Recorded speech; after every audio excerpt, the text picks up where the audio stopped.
In today's video, I'm going to teach you how to create an app in the Shopify Dev Dashboard step by step.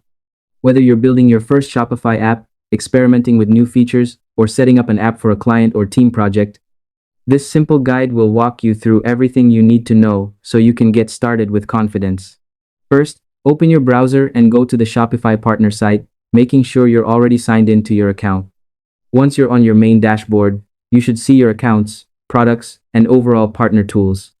From here, move to the upper right corner and click on your profile avatar, then select Dev Dashboard from the drop-down menu. This opens in a new tab, which is great because you can keep your main partner dashboard open while you work. Next, on the Dev Dashboard, look at the left-hand sidebar and click on Apps. This is where all of your apps are listed, including drafts and released versions. In the upper right corner, click on Create App, then enter a clear and descriptive app name so it's easy for teammates and merchants to recognize later. Once you're happy with the name, click Create and wait for the settings page to load.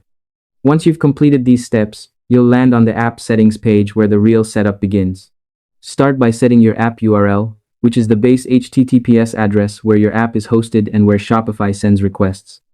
If you're developing locally, make sure to use a secure tunnel or proper staging URL so Shopify can connect reliably.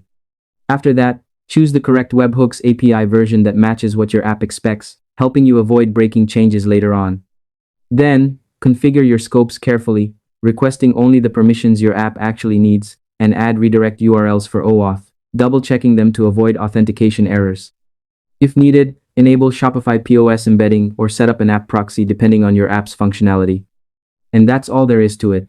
By following these simple steps, you'll be able to create, configure, and release your app in the Shopify Dev Dashboard easily and efficiently.